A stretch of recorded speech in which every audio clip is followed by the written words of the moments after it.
And just a couple of logistical things as we begin. Hi, Jessica. I'm so glad you're here. Jessica's local to me, which is awesome. If you wouldn't mind putting your selves on mute just for a little bit till we get to like sharing time. And then if at all possible, if you're able to be on camera, that would be wonderful.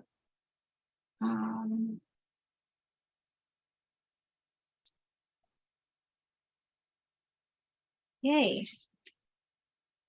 Okay.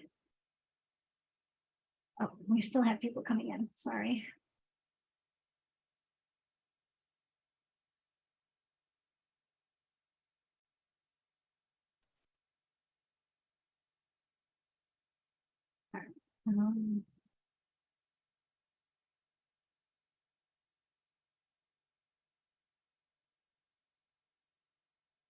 I'm still learning Zoom is what it is.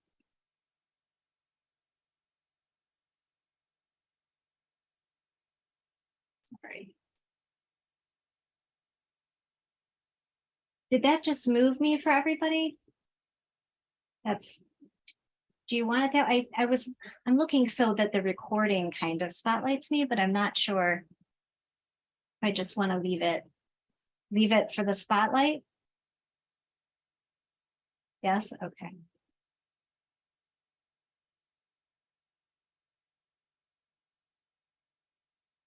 I'm so confused. I'm sorry. So that spotlighted me, or did I unspotlight? Sorry. You unspotlighted yourself. So you know how to do it up in the corner. It says view, there's spotlight, and then there's gallery. Spotlight.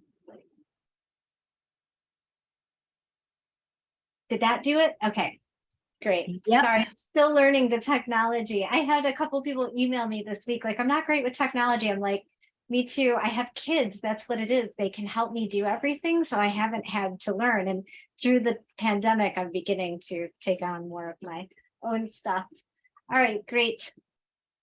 Thank you, everybody, for coming. I was so into this idea of having a more informal gathering. You know, the holidays, and I've been moving through, you know, a lot of heavy grief. And I thought, like, how wonderful would it be to just gather all of my favorite people and have a meeting for the solstice and kind of ground ourselves in the astrology of the year and the Venus cycle, and talk a little bit about the importance of the solstice dates and the equinox dates, like in the astrological wheel of the year. And so I'll say a few words about that for people who don't know how important these dates are. So the solstices are pinned at the top of the zodiac and at the bottom of the zodiac. If you hold the zodiac in what's called I'm not even going to go into the word, never mind, it would be too hard to explain.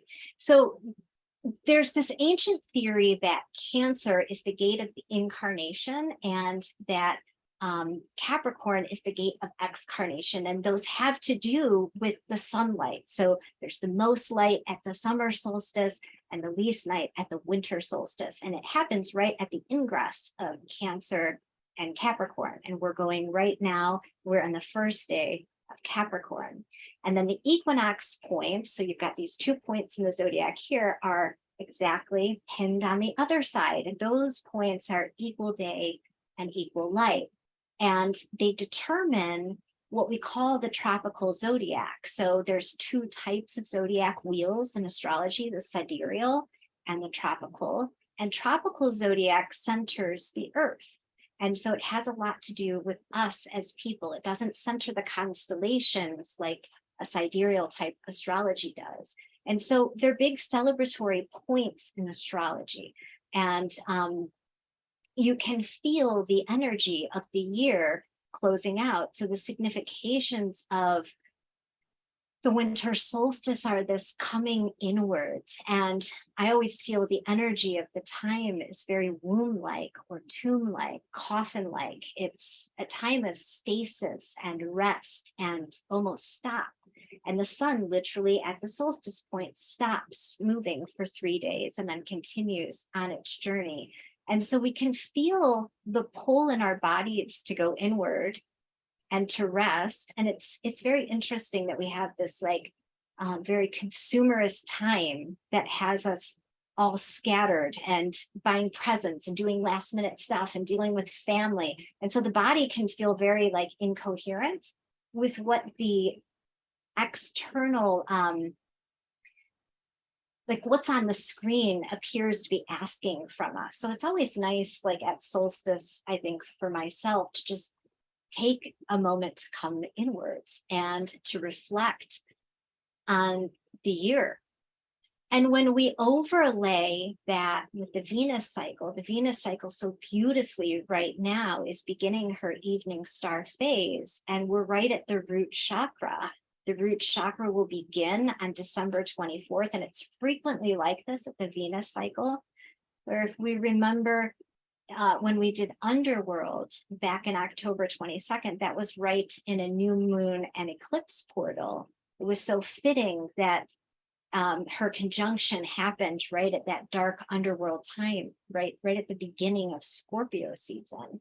And now she's out of the underworld and visible and making her root chakra conjunction with the moon on December 24th.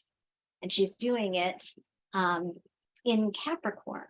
And Capricorn is a sign ruled by Saturn. And when we look at the planetary chakra significations, so the correspondences between the chakras and the planets, we see that Saturn and Capricorn rule the root chakra. So I was so excited to do the Venus cycle journey, this journey, because it just maps on so beautifully with the energy that is being called to, calling to us.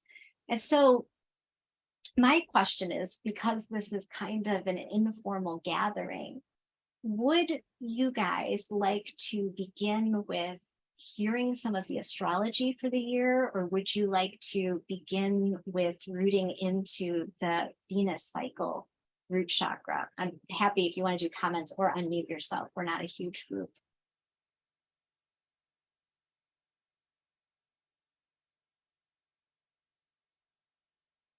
Venus? Okay. We'll do both. I just wasn't sure if anyone was feeling a specific. Okay, and then, so I don't know how many of you follow my work and understand the correspondences between Venus and the chakra cycle, but I can sort of begin by doing a quick overview of what the Venus cycle is. And hopefully you guys can follow along. For people who want to join SkyDancer, which is the Venus program, there are videos, like a masterclass video on my site that spends about an hour kind of going through the significations of and how that's templated out. And I'll try and do it in a quick way for anybody who's not sure what I'm talking about even.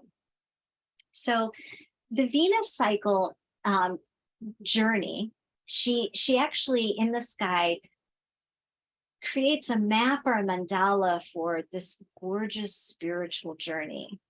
And the myth of Inanna was written for the Venus cycle. So the culture back in that time would look at the planets, and then they created a bunch of their mythology. Their entire cosmology was created around stories they created for the movements or the astronomy of the planets. So Venus, her cycle is 584 days, and it's split into 2 phases. It begins when she's retrograde, so closest to the Earth, and she's highest in the sky and very bright. And this is what we call Venus as the morning star.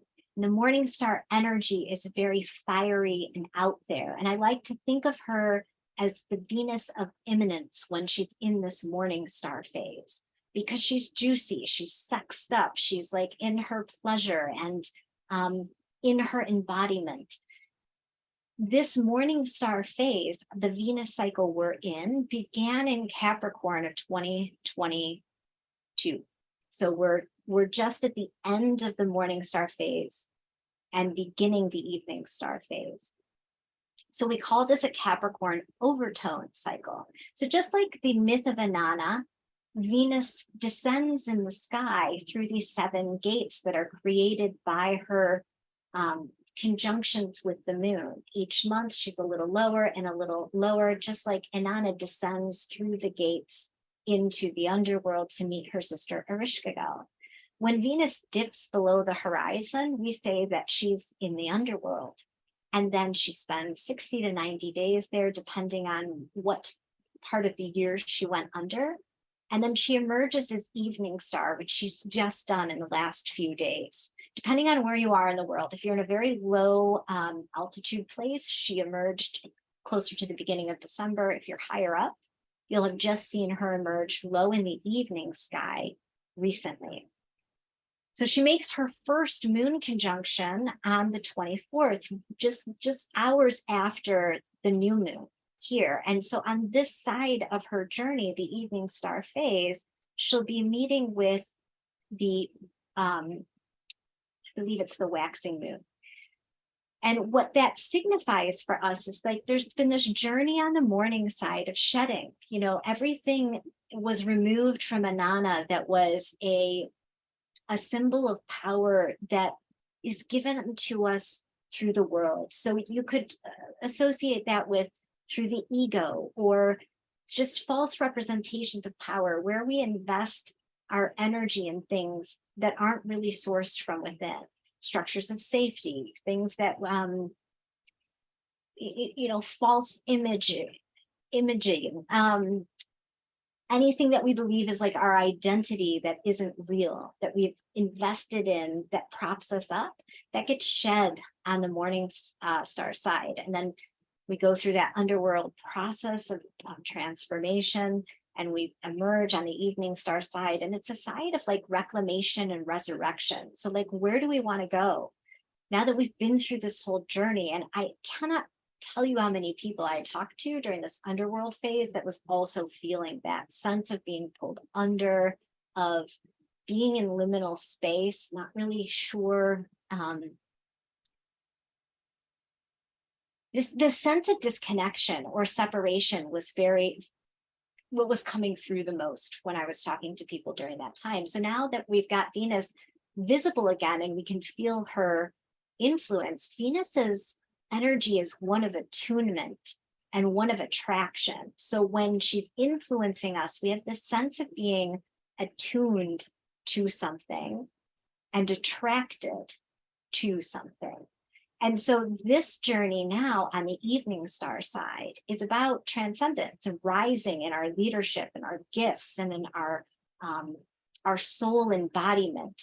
It's not necessarily one of shedding, it's about one of growth and rising back into the light. And so it's so beautiful that it's mapped on to this portal of the solstice and the rising of the light. So at the root chakra, let me see how I want to say this. So as an archetypal astrologer, my teachers are Jungian based. And Jung was a really interesting fellow who did a lot of work with alchemy. And he brought in a lot of influences from like the Hindu and Indian Eastern philosophy and spirituality. And he believed that all of the chakras had a psychological correlation to them. And so that they would be working best when we kind of flushed out the psychological correspondences to each of the chakras.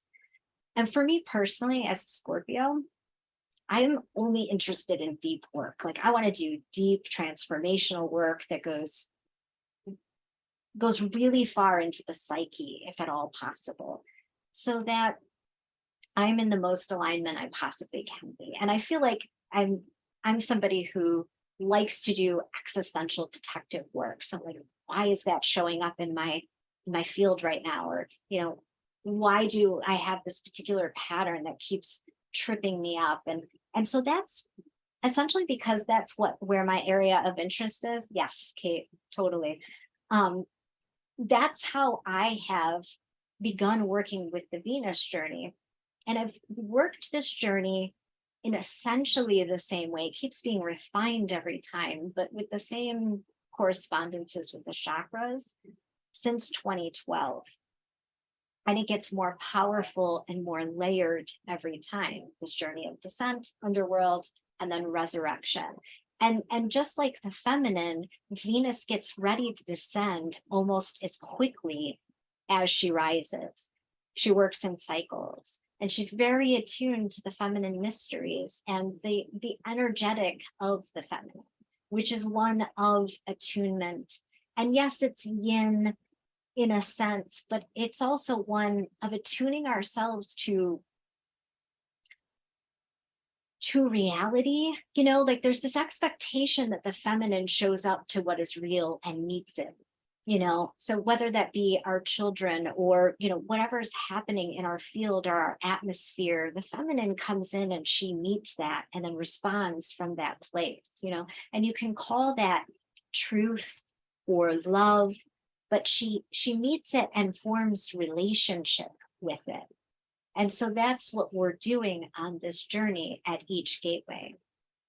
And so the root chakra so nicely maps on to Capricorn and Saturn, like I've said.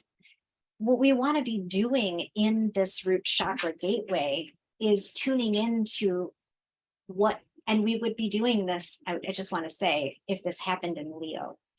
But it happens in Capricorn this year. So we get this assist from the universe because the energy is assisting us to do this.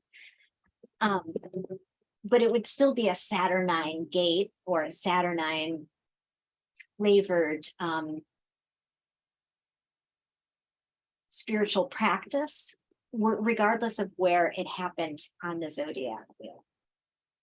So Saturn is all about, he's the planet that is, to the ancients and to the people in like Babylonian times, he was the last visible planet. And so the ancients thought of Saturn as the threshold, so like the furthest thing out in the universe. So if he was the last known thing, everything beyond Saturn would be the mystery, right? Like there's this threshold between known, tangible, and then unknown.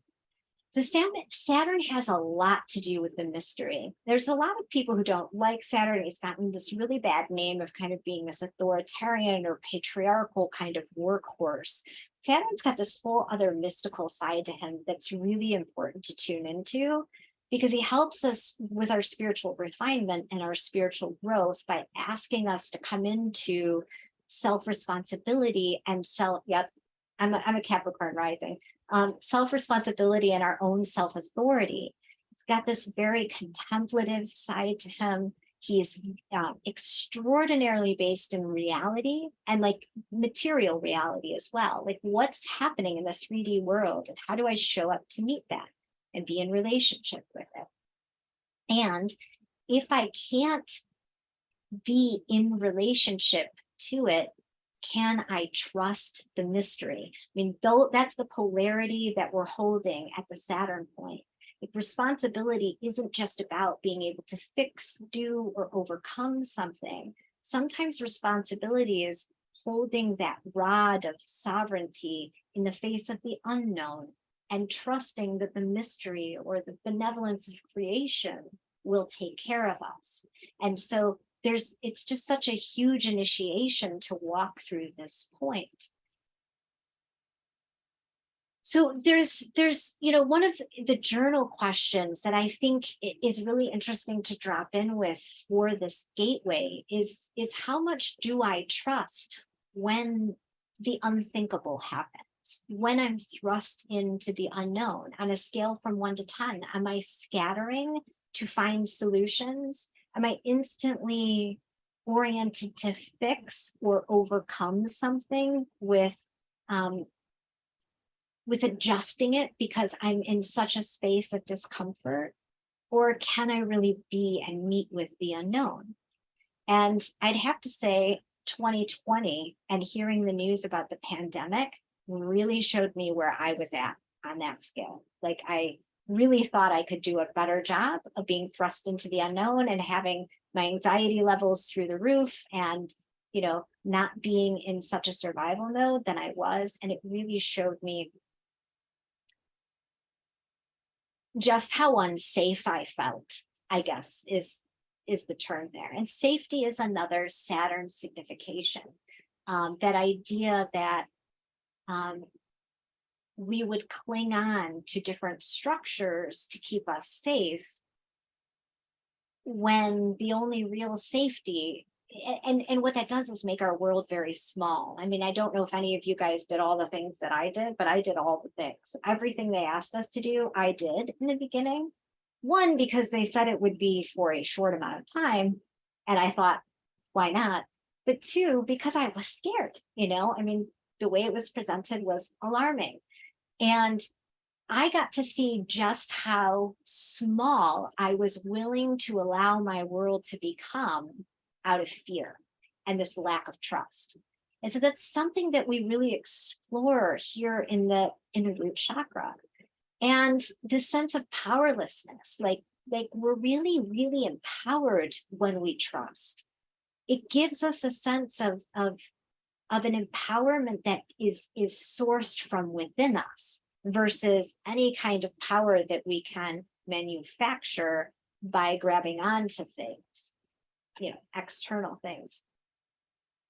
And so what we're going to do for the next month as we travel with the astrology in the root chakra is look at our relationship to responsibility. We'll look at, you know, where we feel victimized by reality, because that's a huge part of responsibility.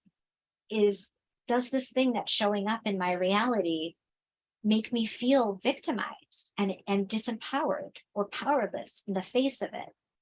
And if in the face of that thing that's showing up in my reality that's making me feel disempowered, what is my capacity to trust? Just trust that it is here for me, that it is serving me, that it is here for benevolent purpose.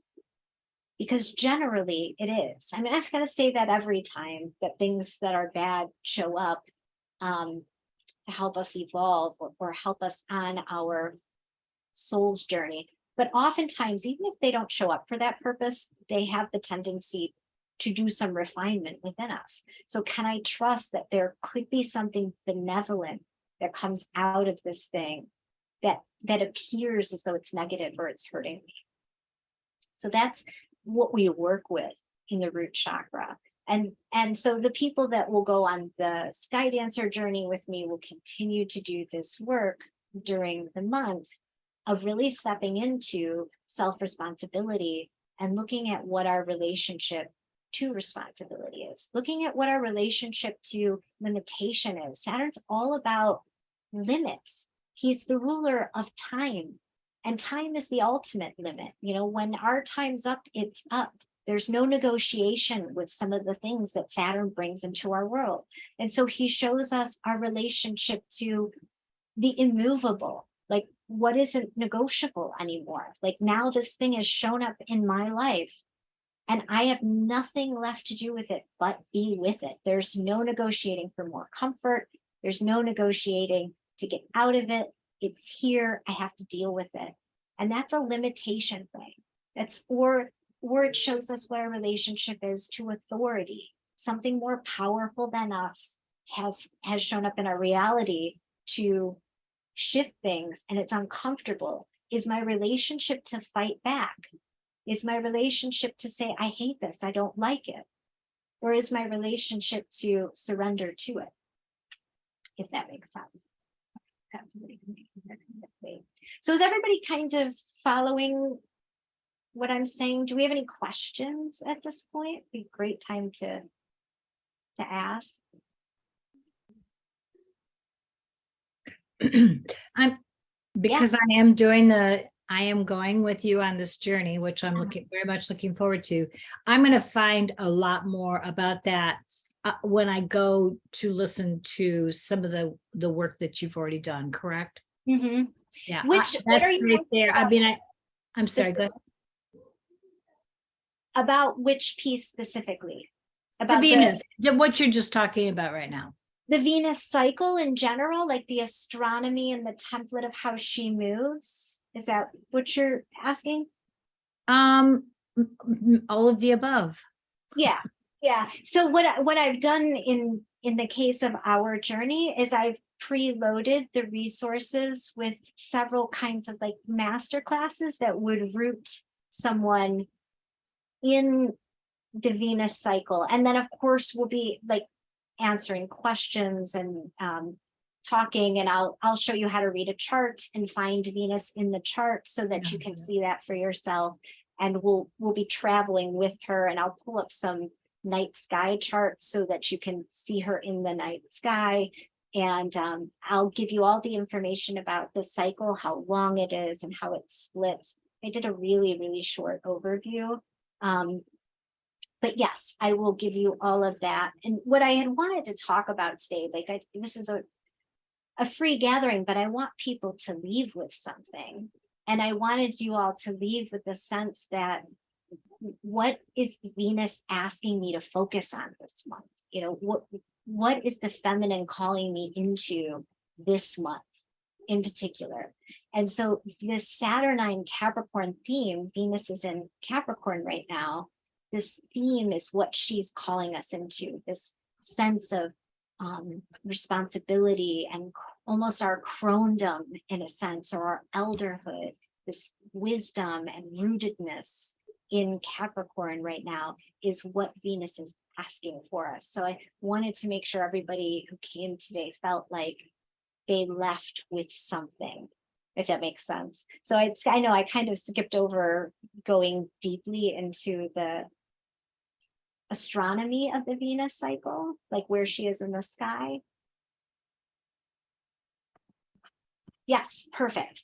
So Kate, what we do is we follow where Venus is in the sky. So Venus right now is in Capricorn, which means she's influenced by Capricorn energy and the ruler of Capricorn, which is Saturn. Thank you so much for asking that.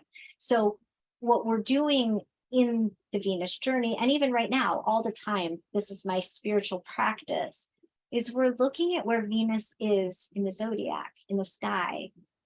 And that influences how Venus shows up on the planet, just like a new moon in Capricorn would, or a new moon in Sagittarius. The energy is different. And so we're looking at where Venus is, where she's meeting the moon and making that gate. And those zodiacal influences influence the face of the feminine that is calling us forward. Does that make sense? And so right now she's in a Capricorn zodiacal position. So the influence that's coming through is Capricornian. And so what she's asking us is these kind of Saturn tinged or Capricorn themed things. So it's Venus who gives us our curriculum, if that makes sense, by showing up in a specific space in the sky. And then next month she'll be in Aquarius. So she'll be giving us a different kind of curriculum in Aquarius.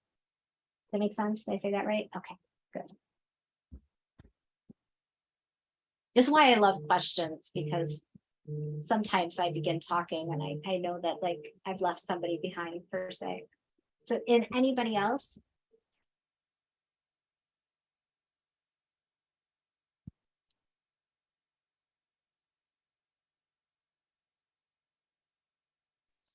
When does she move into Aquarius? So that gate happens on the 24th. So her conjunction with the moon is what creates these Inanna-like gates. And in my free portal, the Planetary Priestess portal, there's a master class on that. And yes, exactly, Joanna. Sorry. And this this particular thread, this like Venus with the moon gates and the meeting and the story of Inanna, that is a shamanic astrology paradigm principle. It's not something I invented. It's part of a whole ancient school of thought. And so there's lots of information that you can find if you search the words like on Google, Venus moon gate. So it's not even like you have to use my work. You can find it by just like searching, and there's people have made diagrams and visuals that are really great. I'm going to look up. So she moves into Aquarius. I have a phone app that will tell me.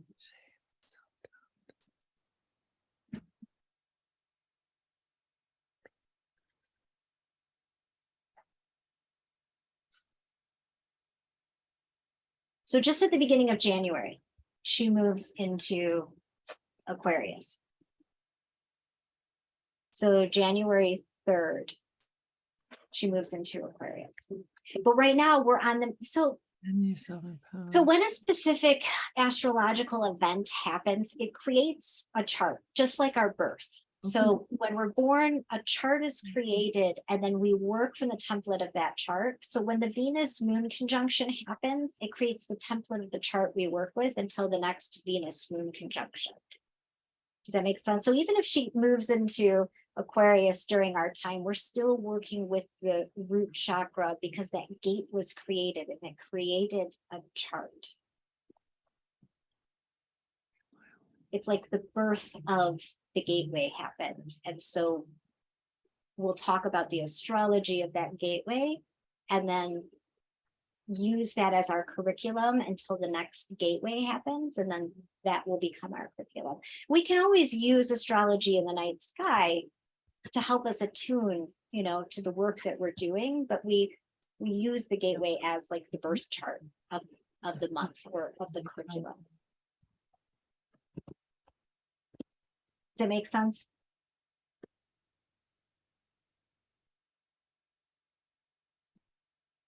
So with the new imprint of freedom and creative vitality. Are you looking up Venus and Aquarius?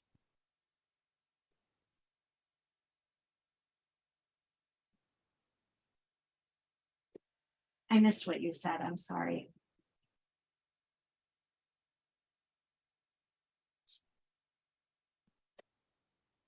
She might just be unmuted and not realize. Yeah, okay, that's fine. Every cell with the new imprint of freedom and creative vitality.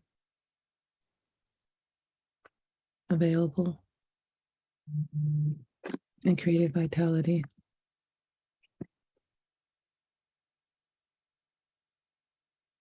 Who's talking? I'm lost here with who's ever talking. Is it you, Natalie? Okay. I'm just trying to help you out here, Damascena. Yeah, no, I appreciate that. I'm looking at how I mute people. There we go. Well, there should be something down in. Yeah, you did it. Yeah, that I muted you. I'm sorry. No, I figured But it that's out. okay. I don't need to talk. I'm just trying to. No, I appreciate it. I still need all the help I can get with the technology in terms of the ins and outs. I've got like the basics of Zoom, but like the hosting a real presentation and the nuanced stuff is it's all a learning curve. So I want to make sure there aren't any final questions about Venus and this root chakra gateway. I'm really willing to answer whatever questions you guys might have. Karina posted a question in the chat.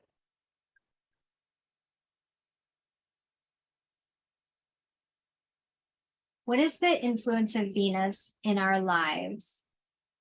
And what is the significance of following her movements for our personal evolution?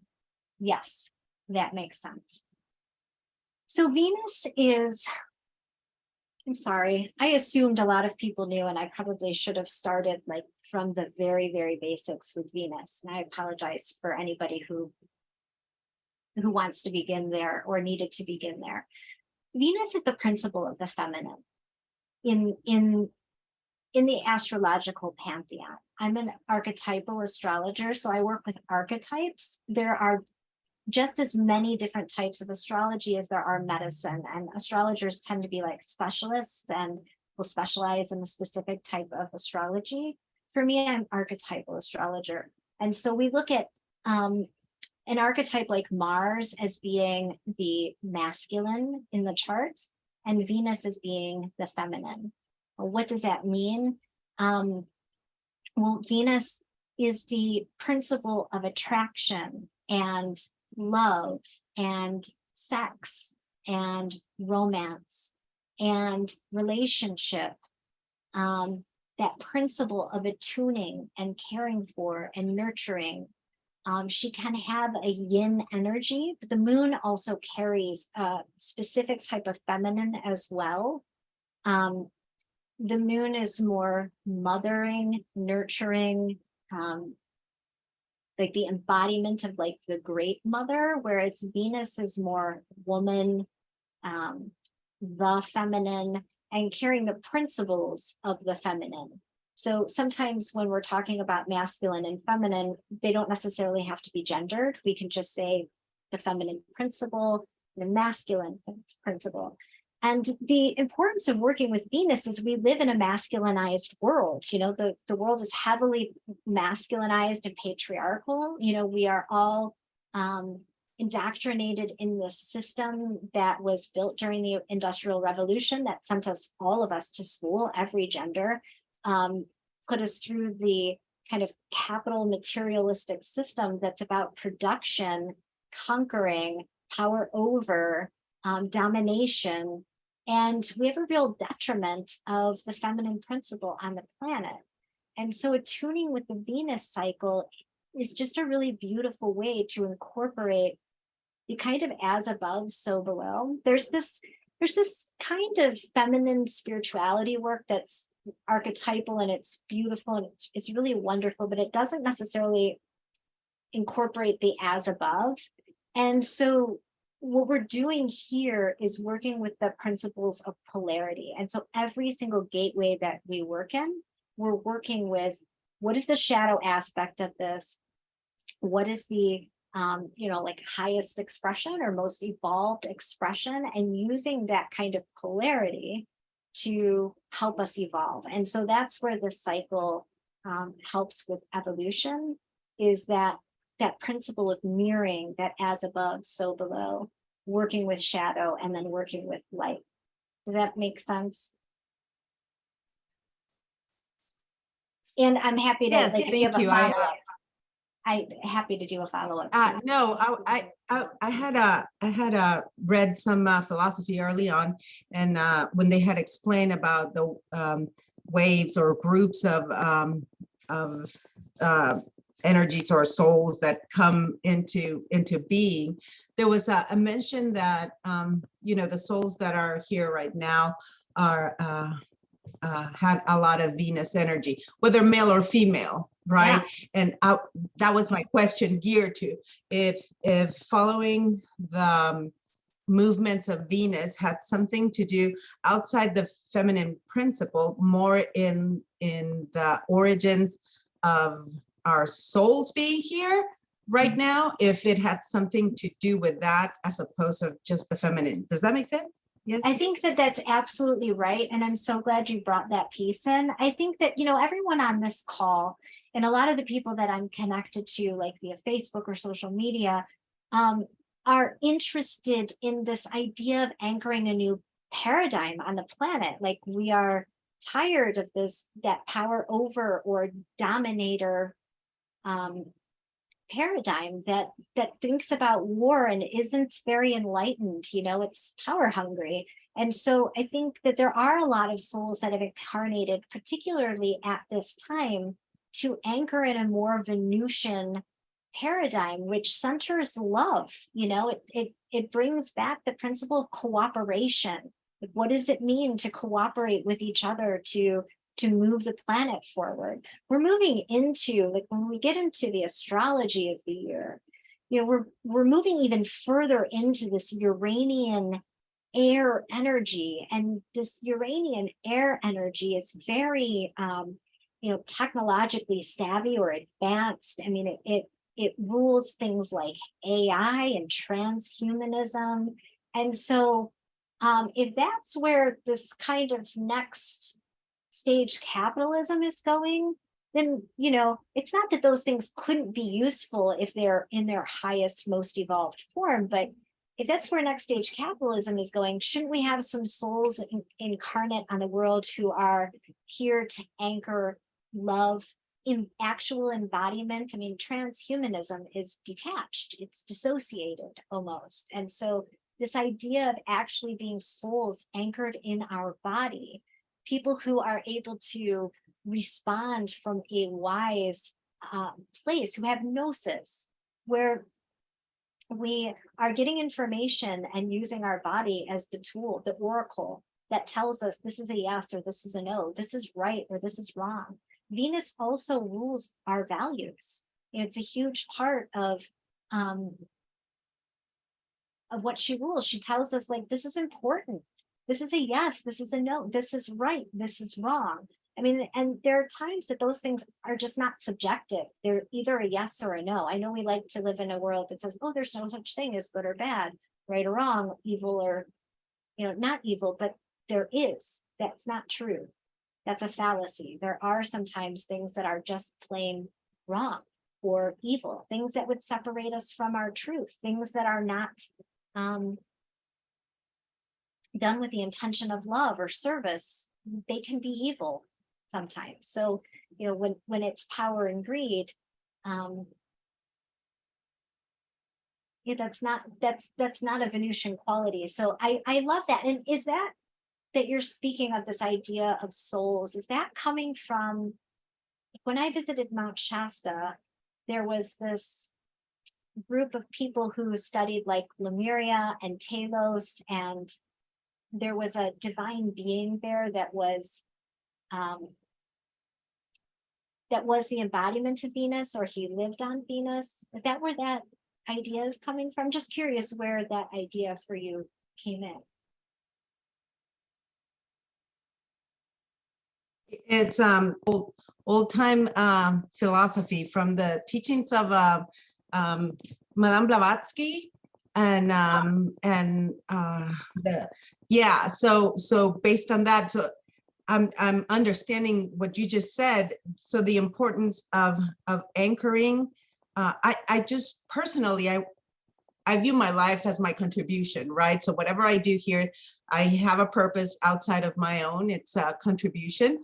And so if we take the understanding that some of the souls have more Venus energy, it would make sense with what you said, that we are here to anchor something, right? That as things evolve into something that might not necessarily serve the purpose of human evolution, then yes, then we need that Venus energy anchored. And so I was the whole question was, is studying all of the journey of Venus going to assist me to understand the importance of that energy and how I can best anchor it as, I guess, as the service or whatever we came to do, so it's not necessarily linked to any particular deity, but just as a,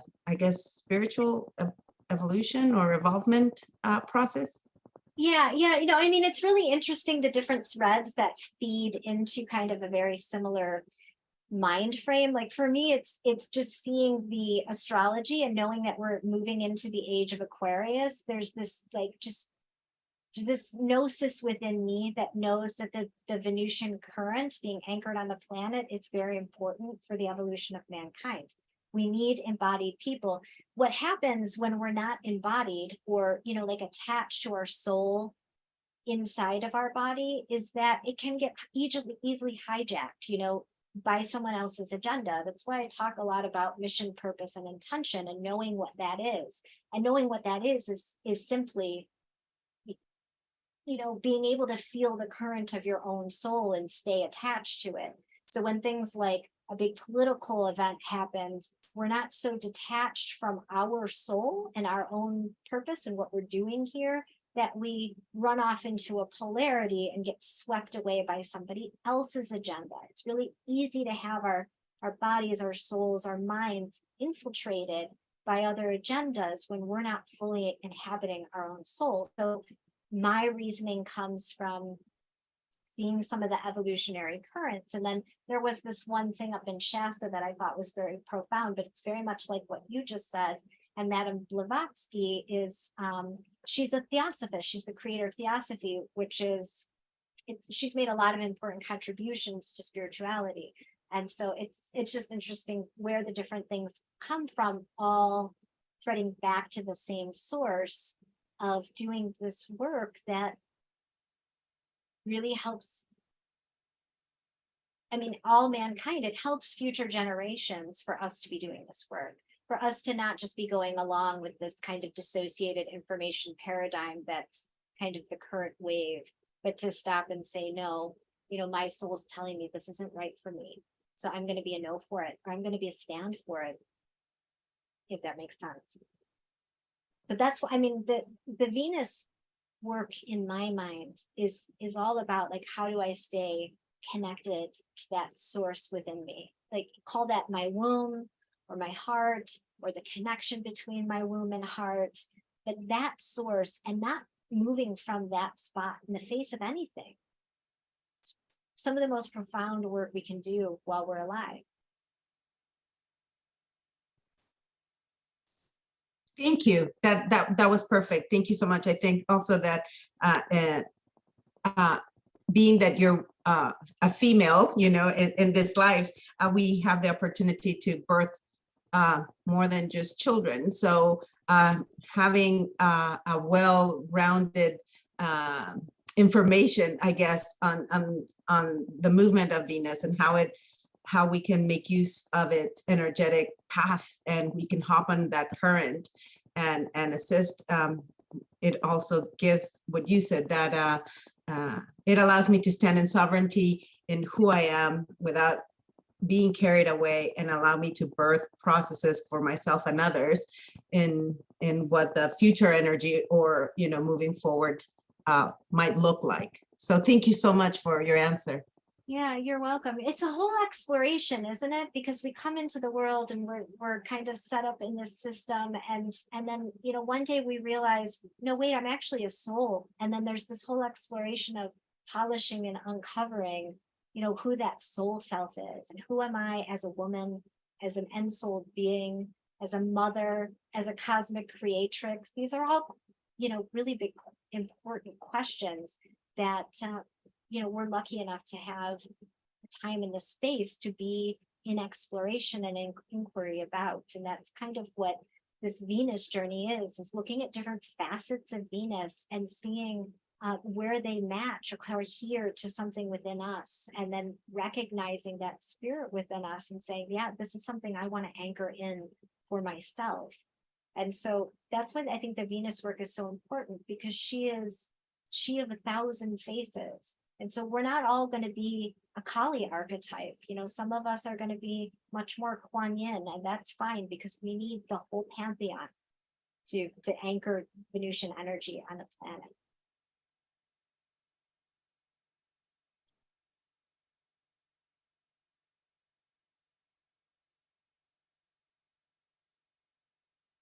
I'm happy to take any other questions. If not, we can talk a little bit about how much the astrology of the year kind of mirrors some of the stuff that's happening right now. Yes, we do shift dominant archetypes in our lifetime. Yeah, I even feel like I'm in a weird integration point. Like, I think I was definitely started out my life as in the horror kind of archetype, like that archetype of the wild, dark feminine. And then I got married, and I really wanted to be like a Mother Mary or an Eve or a good mother. And so I tried to fit into that archetype, and that didn't fit. And then there's this like weird, like interesting integration period happening of like, what is the archetype that kind of blends and integrates because of course I want to be a good mother, right? And a good woman, but there's a really dark current that runs through me as well. And like, how can I integrate that in a way that's healthy? You know, that's of service, but isn't destructive. So it's fun to be inside of all of those different inquiries. What does that look like from a healthy expression?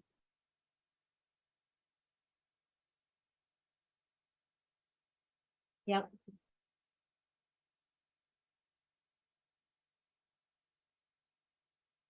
Yeah. Thank you, Joanna. I think so too. And one of the interesting archetypes I feel that's coming online right now is this, like there was this whole idea of maiden, mother, crone, you know, for a long time. And I feel like there's this, we're seeing the emergence of women around 40 or like in perimenopause who are not quite ready for crondom yet, but they're out of the mother phase. And so I've been calling this like emergent archetype the cosmic creatrix, where she's ready to birth her earth project, not her children, but like the thing that she wants to do on the planet, her great service to the world, you know, that's going to come through the universe, you know, essentially making love to her, and then her birthing her own unique embodiment of that thing. And so that's an exciting, that's an exciting archetype. And I feel like that's where I'm personally at, but I'm seeing it pop up everywhere. And that has a lot to do with the the Uranus opposition that women go through right at the age of 40, 42, and this kind of Kundalini energy that comes online. Yes, I think so. Totally.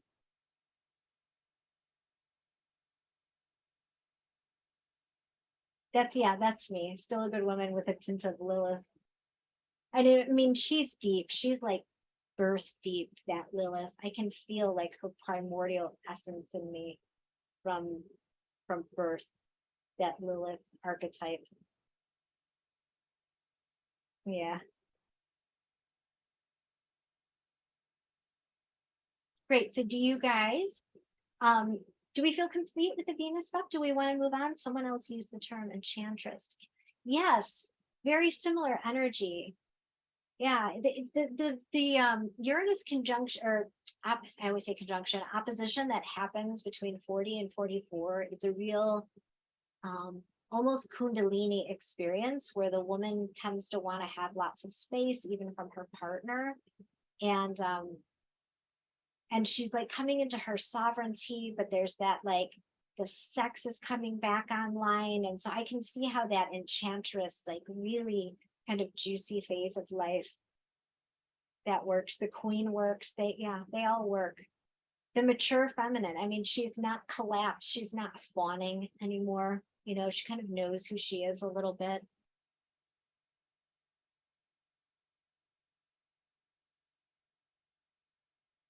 I love all these comments. I love how interactive the space is today. It's fun. Okay, so we'll move in a little bit to the astrology of the year. And of course, because it's astrology, I have a few slides that I'm going to look at. So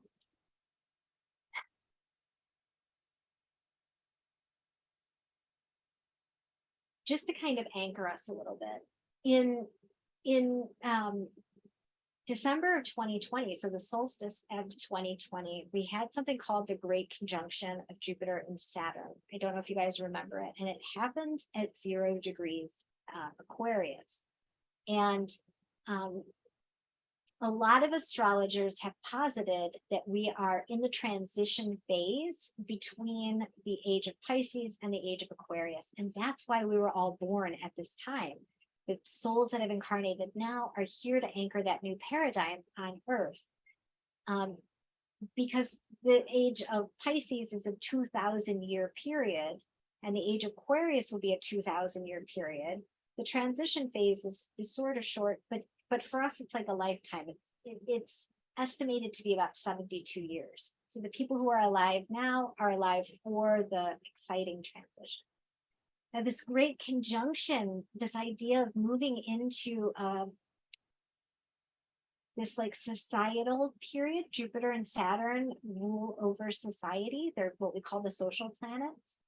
Having them make a conjunction at 0 degrees Aquarius was going to open a window to us to begin to see what was happening on the planet.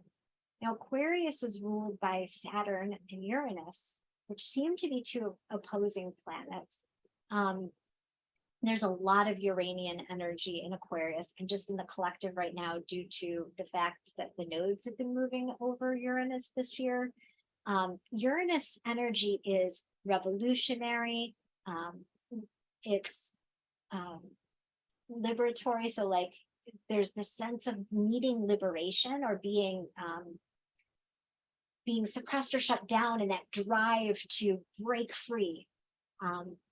He is related to individuation. So this drive to separate ourselves from the pack.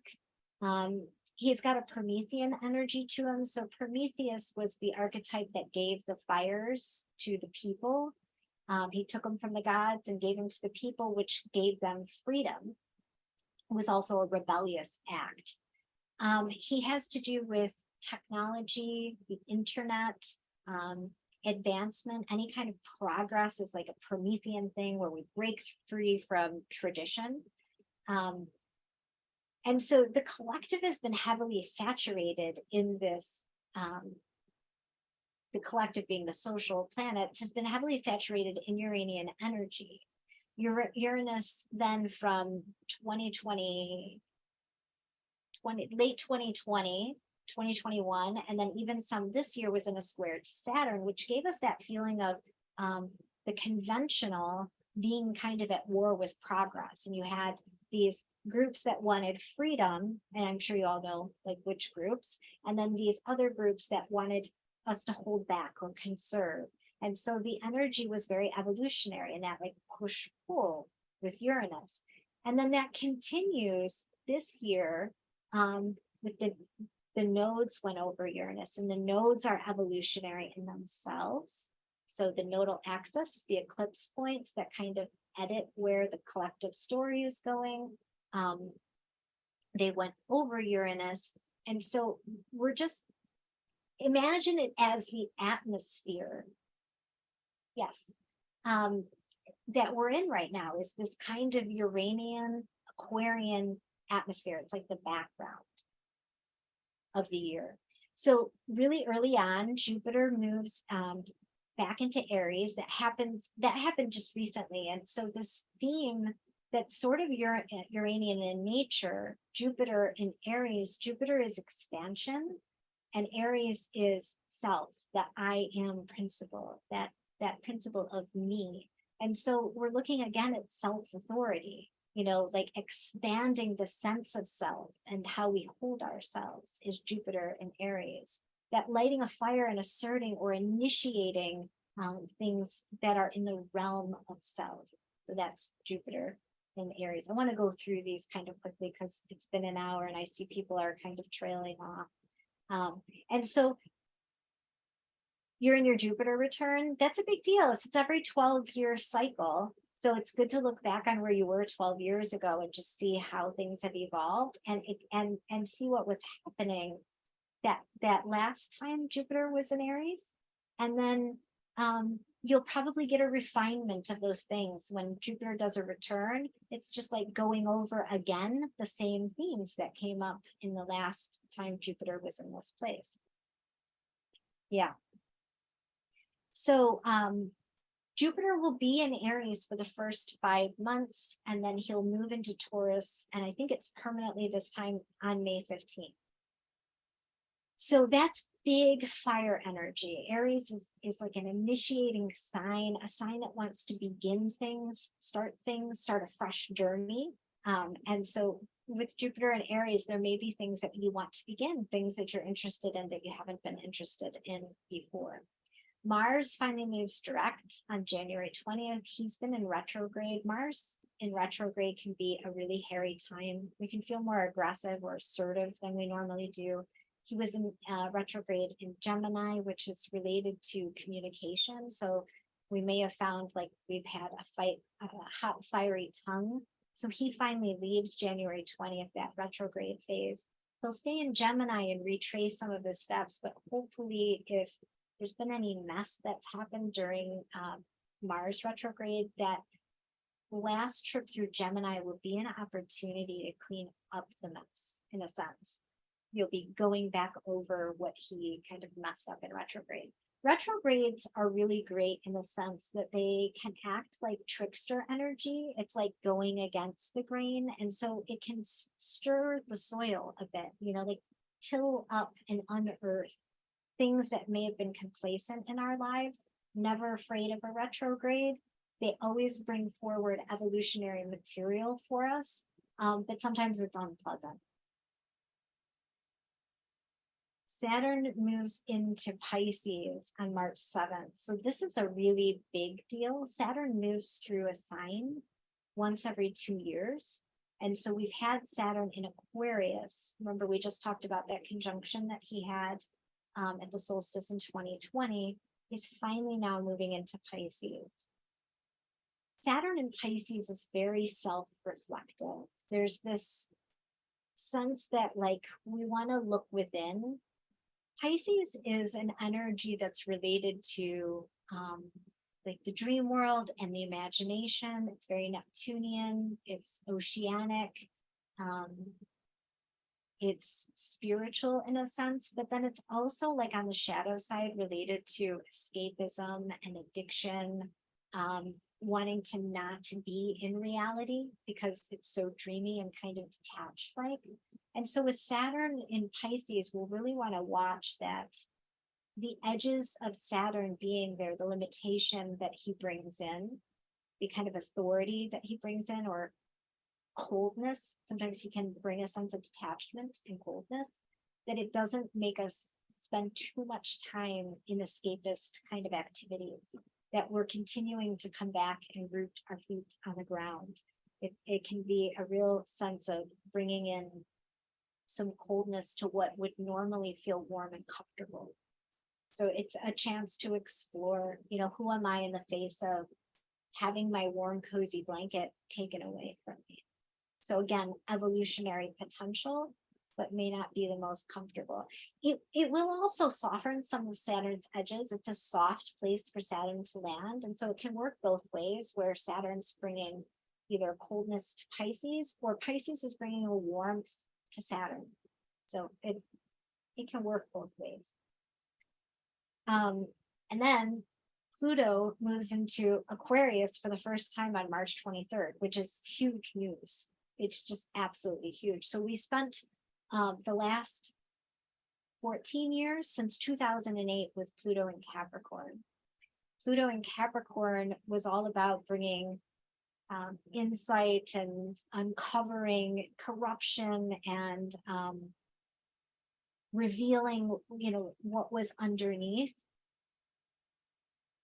in our structures, in our government, in our hierarchies, like in the systems of power. Capricorn rules the government and hierarchies. And so we got to see underneath the hood. We got to look underneath the hood. We got to see what was toxic and rotting and outdated.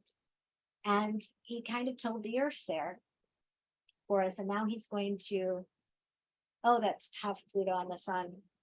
Yeah. He's such a highly spiritual planet because he pulls us under wherever he is, whatever he touches. It's like he's pulling us under until we resolve what it is. He's begging transformation. And so now he's going to move into the sign of Aquarius and ask for transformation. And like we said, Aquarius rules like technology and progress. He also rules humanitarian issues. So he's like the sign of community, not family. So you have like your inner community, or your your internal home life, like your immediate connections, and then you've got your like more detached community. And Aquarius rules that, like the larger collective.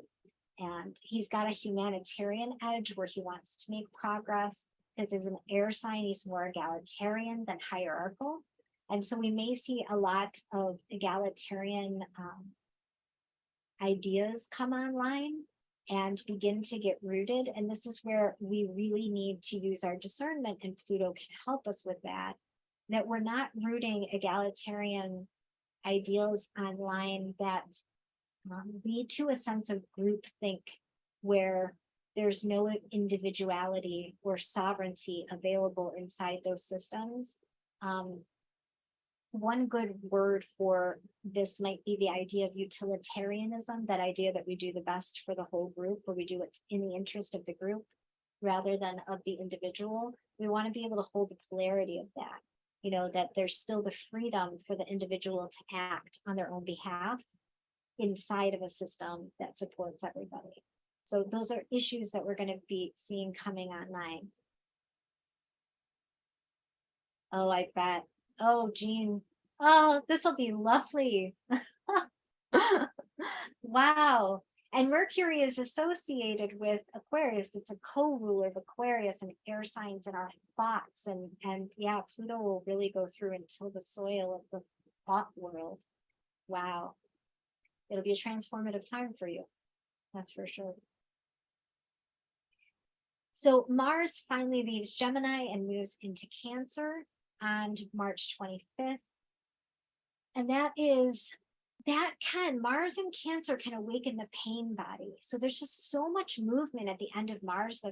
March. That's why I added all of these things in right around the equinox, right when we're being asked to look at the shadow and light of everything, that equal day, equal night, and bringing a focus to like what's in our highest best interest versus what's the shadow side of that. We also have Mars moving into Cancer, and it can lead to like passive aggressiveness. Cancer rules like the emotional body. It's a very emotional sign. And so having Mars there can tend to aggravate all of it. Mars has a really hard time in Cancer. It's not a great place for Mars. I mean, there's been times that wars have been started because of, you know, like hurt egos when Mars was in Cancer. It's not a great placement for him. Luckily, he's begun to pick up speed by this time, so he moves through Cancer rather quickly. He doesn't stay in Cancer too long, thank God. We have our first total solar eclipse of the year. It happens April 20th, and it'll give us a preview of the nodes changing signs. And every time the nodes change signs, this is a big deal. From an evolutionary perspective, it's what the collective is focused on. And so with the nodes in Taurus and Scorpio, it was like we were focused on resources and abundance and scarcity and lack. We were focused on growth and life and death and decay. You know, these themes of and they're very Venusian Mars themes as well came forward. So this idea of love and light, and then this idea of dominance with the war came. So the nodes will change signs in June, but the eclipse happens in Aries. So the nodes are going to change signs from that Scorpio Taurus axis to the Libra Aries axis. And the first eclipse that we have this year happens in Aries on April 20th. And so it'll give us a taste of what it's going to feel like once the nodes change signs. And so Libra is ruled by Venus, and Aries is ruled by Mars. So we're still staying with those themes of the Venus Mars, those energies that kind of attract and repel. But Aries is much more about self and initiating. He's that I am energy, and Libra is about others. So themes of relationship, like how we are in relationship to other people, how we stand in our own self-authority versus how we meet others in relationship. And then also that theme will then translate out into the collective. Like, will we see some diplomacy with what's happening in the war? You know, that might finally come online once the nodes shift, because relationship will become important again. And so, you know, this idea of talking and working things out will begin to take on more meaning, if that makes sense. Also, the other, I think, important thing to note, which I think is a nice temperament, like every single year is a mixed bag with what you get with astrology. You know, some of it's highly uncomfortable and others kind of help balance it out. So Mercury has something what we call an elemental year, where every time he retrogrades, it will be in the same sign. So his last elemental year was in air, but for the first time, he's going to go retrograde in earth signs now. So that'll help balance out some of that airy, kind of masculine, heavy, mental, technologically based, detached or dissociated energy. Him going retrograde and spending lots of time in air signs will help ground us some. So it'll help bring us down to earth a little bit. And so he goes retrograde this year, now in Capricorn, and then in Taurus, and then again in Virgo. I think that's really a positive sign. And the last thing I want to talk about, he's your chart ruler as a Virgo rising. Yeah, Virgo's great energy. I love a Virgo energy. It's very priestess-like and self-contained, and it's got its own sovereignty going on, and it's very good at like separating the wheat from the chaff. I think Virgos are seers, they can see what the patterns are beyond, like what other people can see. The last transit I want to talk about is this Uranus trine Pluto, which was already active for a very short time last year when Pluto got far enough in Taurus to actually make the connection to Pluto. And then it will be active for several months beginning in October of next year. And then it will be active most of 2024. And this Pluto Uranus energy is like, it's like deep striving for change. Like the collective is going to come online yearning for change, reform, transformation. It has this powerful, anything with Uranus has a powerful influence behind it. So it's going to powerfully push us into the new and to participate in evolutionary and revolutionary change, both in our lives and in the collective. And so this is why the Venus work is so important, because how are we going to meet that moment? It's not like we can stop the evolutionary flow of energy in our lives or in the collective, but we can meet it from a rooted and embodied place. And so I think that's why this like huge kind of awakening that's happening is really important, as well as that awakening being met with soul work. So it's not enough to do the disclosure kind of awakening where, like we're seeing behind the walls of corruption, but to meet that awakening with like embodied soul work so that we're able to meet the moment that the collective is bringing us into. I mean, some of the negative qualities for this Pluto trine Uranus are like this distressing feeling of intensification, like to have that almost feel like a trauma response. Sometimes Uranus, because it's so related to high impulse, is also related to trauma, especially in evolutionary astrology. They see Uranus as a signature of trauma. When he can act so impulsively, almost like a bolt of lightning coming into a person's psyche, or just appearing on the scene in someone's life, it can leave us with feeling very ungrounded and almost unsafe. And with Pluto, the two of those meeting, it can feel just really disruptive and destabilizing. Luckily, this is a trine, and so it's not as, doesn't feel as challenging per se as a square does. Trines can be more supportive. So hopefully we'll see the positive evolutionary impulses of this configuration and not the more challenging. Yeah, that's fine. Great. Thank you, Brenda. I appreciate it. We're going to wrap up here soon. We've been an hour and 20 minutes. At the 29th degree, so the anaretic degree of Aries is the eclipse. I want to make sure that there's time for any questions before we go. That brings us almost into, like October and the end of the year. We know the eclipses are going to be happening on the Aries and Libra axis, and we can do an update of the astrology for the second half of the year at another time. I want to make sure everybody gets questions answered before we leave, or if anyone has any shares. It's just been so nice to get together. Let me unpin myself so that we're like in a group. I don't know.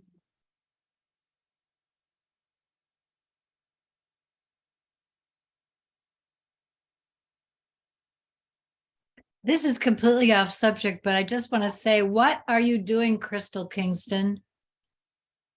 She's over there making stuff. She's got rubber gloves on, and I know it's off topic and she doesn't really have to tell us, but she's got something going on and she's been doing it this entire time. And I want to know.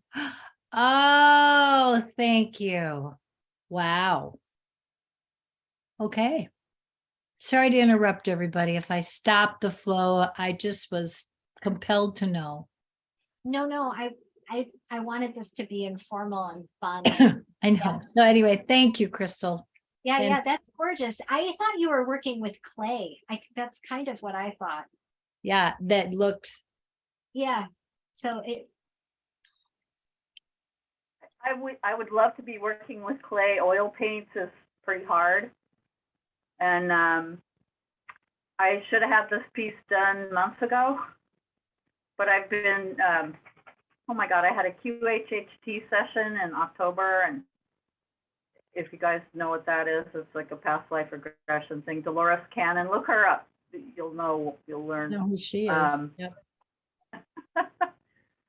So I spent a month really doing a lot of shadow work, getting prepped for that instead of working on this piece. And then one of the things that I learned was that I needed to do I got instructions to learn how to navigate at will through the dream time. So So then I enrolled in a class on lucid dreaming, and that just ended last night. But all of this stuff is like really intense work. And I don't know if you guys, I'm sure, well, everyone's creative in their own way. And it's really hard to be creative on demand. yeah. Well, when I was just I talking. mean, it's not like going to the office Yeah. and, working on your database or whatever. When I was just Anyway. talking, I was thinking this is so much information, like it's so mental heavy to like go over all of the astrology and the Venus stuff. And it would feel so good to be working with my hands right now. So I was thinking like you had the right idea to be taking in information, but also having like your hands doing something, like a way to kind of offload all of the energy information coming in, the mental stuff. Yeah. I think it's great. Well, I promised him I'd have it done by the new year. So I've found every which way to stall over the last 8 or 9 months Mhm. when I should have been working on this thing. So now there's no excuse. I have to work. And so I thank you guys for your patience here. It's been really a joy. It's my first time visiting with you, but I used to always read tarot, and I sort of had a feeling that astrology and tarot were very similar, especially working with archetypes, right? So I'm kind of catching up with a lot of astrology and learning all, a bunch of new stuff. And so that's all kind of piling into my brain. Yeah. Yeah. I'm an Aquarius, so I can very much relate to, the Uranus rebellious kind of energy. So thank you very much. Yeah. You're welcome. So I really do. I want to open it for any other questions or comments. I've got a little bit of time. If anybody had a question on some of the astrology or anything else we talked about, or who wants to talk about something completely different.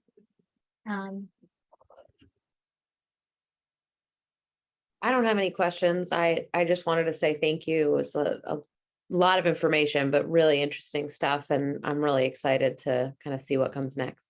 Yeah, it was a lot of talking. My voice is almost so sorry. It was so information heavy, but I No. wanted it to be useful. I'm like, It I want is. to- yeah, make sure that people leave with like feeling like they got something. Sometimes I'll go to a free call and I'm like, oh, like I really have to sign up to get something, and so I just wanted it to be like, nobody has to sign up for anything, but they still felt like they got something. Yeah, no, it was wonderful, and I appreciate you sharing that with us, and it's wonderful to see you. Thank you, you too. We have to get together. Yes, please. Yeah, we will. Oh, thank you, Jean. I appreciate that. Thank you, Joanna, for coming. You smiling and nodding along was so helpful, honestly, for me during this, like, because I had the screen in a way I don't normally have it. It was so helpful to just kind of have somebody like giving me feedback that they were listening.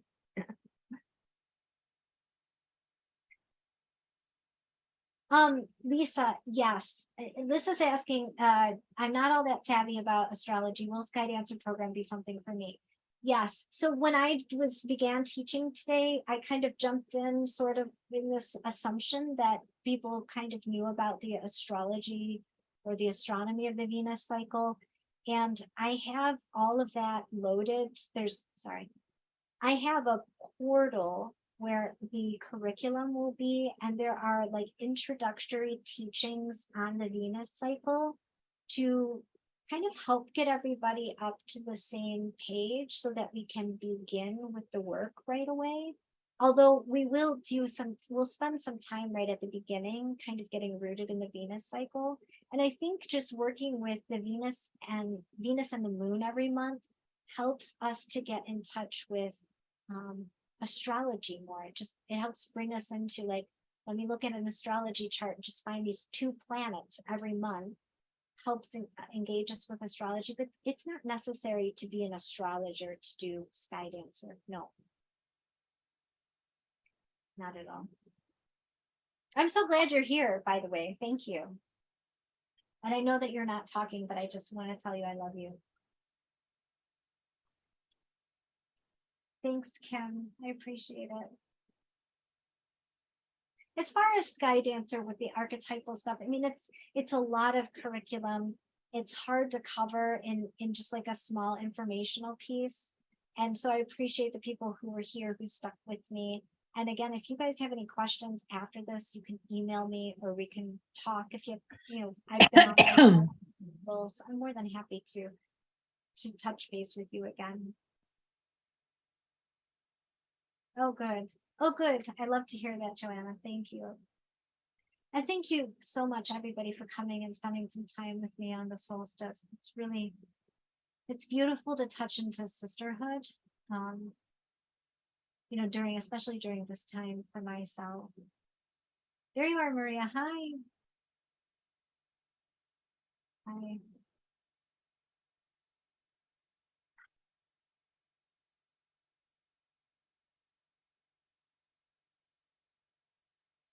Did you have a question? Or are you just showing up on screen? Oh, good. Good. So the thing I think that I would maybe walk away from this call with is I'm hoping that you have a little bit of a deeper understanding of who Venus is and why working with her is important. And, in this kind of root chakra gateway, if all you walk away with is this question, like, what is my capacity to trust? And like meet that moment of reality, like that's uncomfortable for me. And what do I do in that moment? How do I respond? That would be what I hope that you guys walk away with. And just begin to stretch your relationship with the mystery a little bit and stretch your capacity to trust the mystery to hold you, in the difficult times or in the dark or in the absence of the light. And that's very much a kind of solstice thing.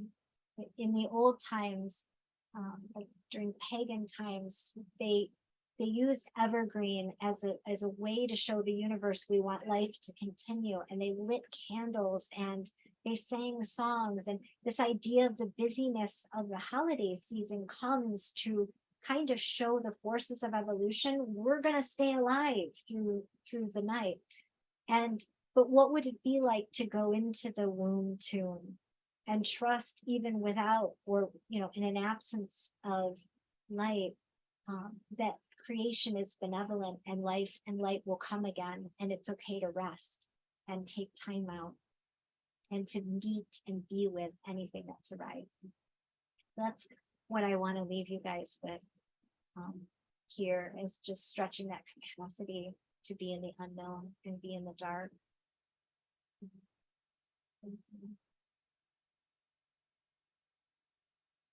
Thank you, Natalia. I'm so glad you came. Womb to tomb. That's right. Thank you.